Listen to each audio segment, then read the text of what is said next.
just like moons and like suns.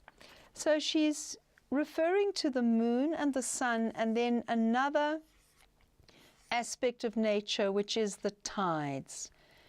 And these are things that are always there. You can rely on the moon, the sun, and the tides. They will always be there. And she says, with that certainty, then I'm telling you, you can rely on the fact that I will rise. I will rise in hope. I will rise in spirit against those who want to repress other people. Notice that the imagery, just like moons and suns, by using these images from nature, she's suggesting that hope and spirit are natural. It is natural and right that people maintain hope and rise up again, springing high. They rise up against those who try to crush and oppress. And notice the word springing. We've got the verb springing, we've got the adverb high, and it makes it, she's absolutely sure. This is a prediction of the future. It will happen. Here is the energy, here is the spirit. It's a very strong, forceful movement. It's got power. So hope will leap up, the determination of people not to give up. And she says here, do you want to see me broken? Is that what you want? They want people to be broken in spirit. They want them to lower their heads and to lower their eyes, bend their heads down, look down at the ground. Now, you know when you do that. You do that when you feel terrible. You turn in like that. You're going to be in detention for the rest of the term. Yes, ma'am. You know, it shows that you're crushed. You've got no spirit anymore. And she says, is that how you want to see me? They must bend down their heads. They must look at the ground. They must despair. They must give up hope. Their shoulders must go down, shoulders falling down like teardrops. So the person's head is down here and the shoulders are all bent over like that. Notice the shoulders are compared to teardrops, which suggests crying, which suggests sorrow. And we have here, weakened by my soulful cries. Do you want me weak? The body language here. Do you want me my body language to show depression and hopelessness?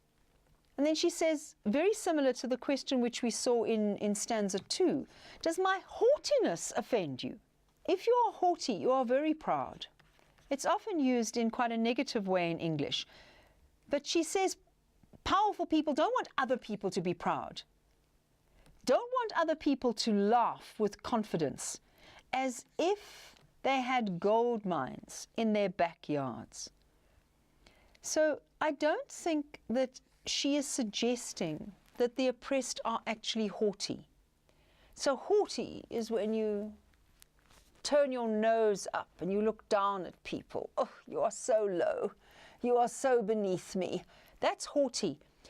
I don't think she's suggesting that African Americans or people in South Africa fighting against the apartheid regime were haughty. She's saying no. You know what happens? If you've got all the power and somebody you think has been crushed and suppressed and oppressed and is meant to be all bowed down and hung over, and if they suddenly lift their heads up, you do not describe that as pride, because pride is such a positive word. Instead, what will you say about these people? These people are meant to be bent over and ashamed of who they are. You'd say, oh, what a haughty person. So I think this word is the word you use instead of the word pride, because you are trying to make people who you want to crush, if they have pride, you want to make them seem bad, seem wrong. I think this is one of the twisted lies that she mentioned earlier. Then there's another stanza here where she describes the behavior of people in control. The words are like being shot with a gun, hurt, killing, destroyed. The look that people give other people is as if you had cut them with a knife or a razor blade. Hate kills. All of this suggests how people treat those who are vulnerable, who can be hurt, who can be wounded. But the last line says again, hope and confidence are natural. They're like air. We talked about dust, and dust is so difficult, to put your fingers on. Even less tangible when you can touch it is air, but it's natural and it's powerful. And she says that she will rise like air. Air can't be destroyed by those in power. By now you've got the idea of how the poem works. She has another stanza. Now she's focusing on a different question. Does my sexiness upset you? And then we've got this very sexy, quite shocking image. And she wants it to be shocking. Now, why do people in power don't like sexiness?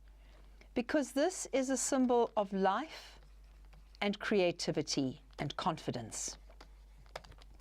And people in power do not want those they are trying to crush and oppress to have any of that.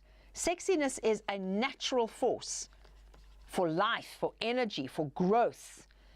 And of course, the powerful don't want sexual potency, sexual strength in those they are trying to oppress and dominate and control.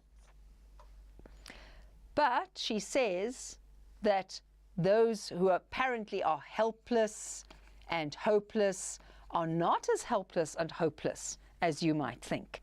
They are able to dance with confidence and power. Look at the joy, look at the self-assurance, like I've got diamonds at the meeting of my thighs. We go back now to the broad historical perspective.